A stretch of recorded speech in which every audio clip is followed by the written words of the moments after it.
So, before we continue our journey through the works of Hesiod, of which we have one other major one, Works and Days, I think it might be a good idea to go through each of the notes I wrote for the Theogony. I'm planning on writing an entire book about Greek mythology, to be more precise, 2 books, where I will go into even more depth. Hesiod's Theogony does provide a magnificent guideline for a structured walkthrough. Well, it will probably be more than 2 books, but as of now, only 2 are planned. Anyway, starting with this little journey, we will have a series of small trips through the Greek mythology, hopefully shorter videos, and I will be mentioning the Greek language quite a lot, since I'm also teaching the Attic dialect, actually currently writing an addendum grammaticum, which means if you are interested in learning ancient Greek, or Latin, Old Norse, Japanese, or Middle Egyptian, or simply linguistics in general, have a look at my second channel. But we will not only talk about the stories and the wonderful, and sometimes not so wonderful, characters. Instead, I will also, at least from time to time, add additional context, such as the meaning behind the stories. As I said at the beginning of the Theogony audiobook, mythology comes in 2 versions. First, mythology as story. For example, Hesiod, Homer, Apollodorus, and so on. And second, mythology as part of religion. For example, rituals, prayers, festivals, temples, and so on. For this series, we will be mainly focusing on the first aspect, mythologies as stories. Thus, it is important to note that the main characters usually represent certain characteristics. And this does include their origins as well, which can vary depending on the need of any given story. Which is why sometimes there are different parents mentioned. But we will get there at a later stage of this series. For now, we will go through the notes I wrote, and I will go a little bit more into details as well. As it is custom, and rightfully so, I must begin with the wonderful Muses. You see, right at the beginning, we have Muses of Helicon. Now, Helicon is a mountain in southern Boeotia, which was a local mountain for Hesiod. Thus, he locates the wonderful goddesses of song and inspiration right there. Later, many poets will be following him with this description. The 9 Muses themselves were born in Pieria at the foot of Mount Olympos, and they are the daughters of Zeus, king of the eternal ones and mortal men, and of the Titan goddess of memory and language, Mnemosyne. Mnemosyne herself is one of the 12 Titans of the first generation of Titans, directly born to Aya, the earth, and Ouranos, starry heaven. Now, beginning with the names of the wonderful Muses, in no particular order. Cleo, which means fame-spreading or the proclaimer. Her name derived from the verb kleo, which means to celebrate or to make famous. Next, we have Euterpe, which means entertaining or the well-pleasing. Her name is formed from eo, which means well, and terpo, which means to delight. And then we have Tylea, festive or the flourishing. Her name derived from the verb talein, which means to bloom or to flourish. And then we have Melpomene, which means singing or the songstress. Her name derived from the verb melpo, which means to celebrate with song. And then Terpsichore, dance delight. Her name is a compound of terpes, which means delight, and choros, which means dance. Next we have erato, which means something like lovely or the desired. Her name derives from eratos, and sharing a root with eros, which means love. And then we have polyhymnia, simply means rich in hymns or in themes. Her name derives from polys, which means many, and hymnos, which means, unsurprisingly, hymns, or praising songs.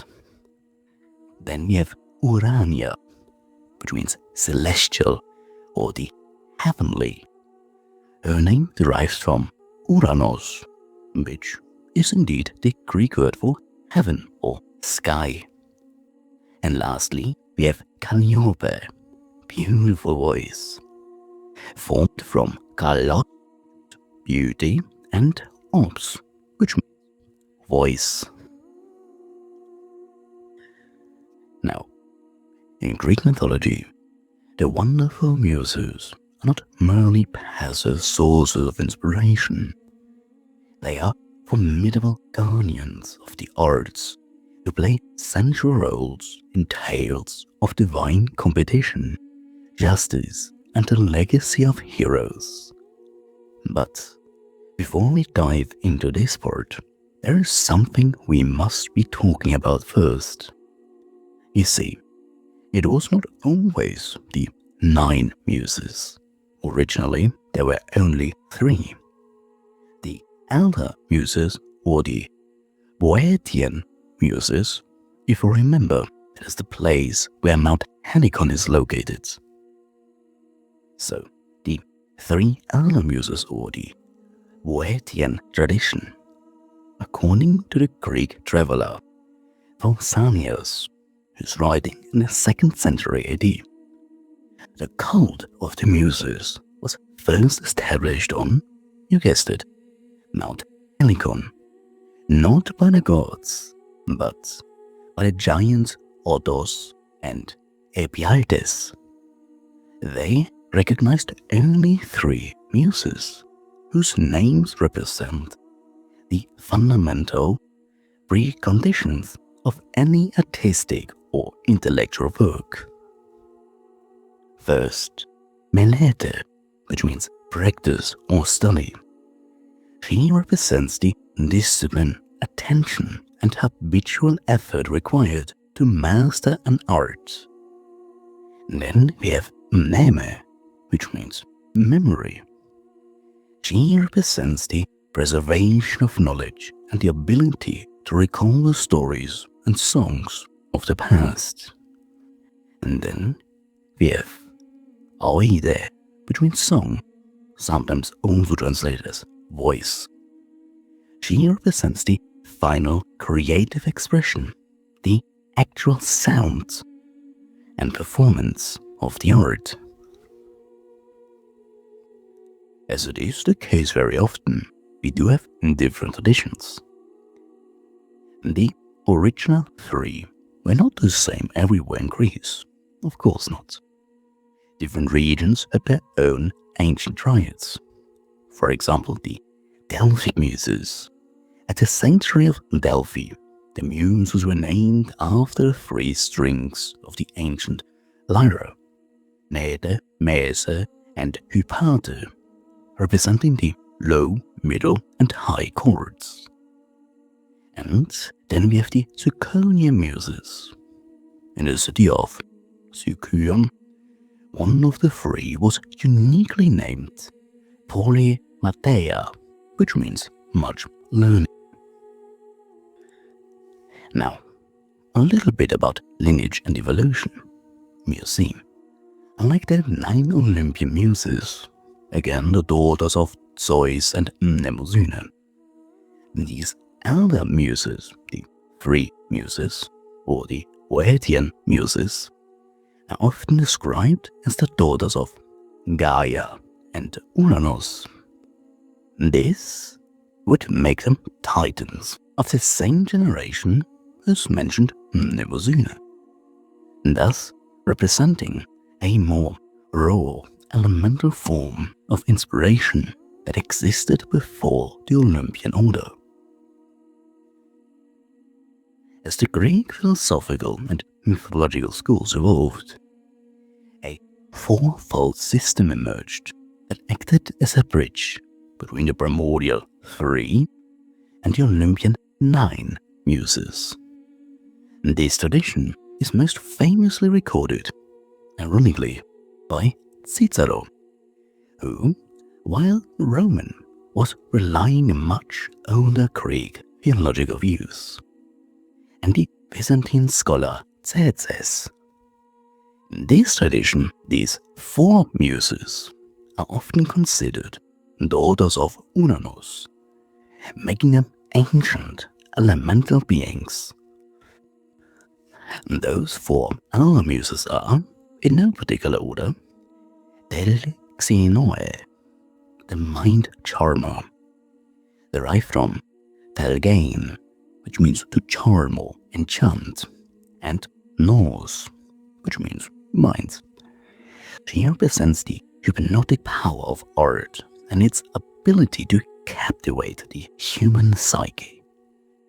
Then, the already mentioned Aoide, which again means song, carried over from the Triad. She remains the essential goddess of the voice and the musical performance itself. Then we have Arche, which means origin or beginning. She represents the initial spark of inspiration, the first principle or the foundation upon which an idea is built. And lastly, Melete, which means practice or thought. Also carried over from the Triad, she continues to represent the intellectual labor and meditation required to bring an art form to perfection. Then the symbolism of the 4, and with this we will end the first part of this small series. I see, it will get a little bit longer, so while the 3 represented the process, practice, memory, song, the 4 introduced Arche, the spark, the origin, the beginning, and Telxinoe, the effect, the result. This transition shows a shift in Greek thought toward analyzing not just how art is made, but where it starts and how it affects the listener. In the next part, we will talk about the relationship between the wonderful 9 Muses and the wonderful god Apollo.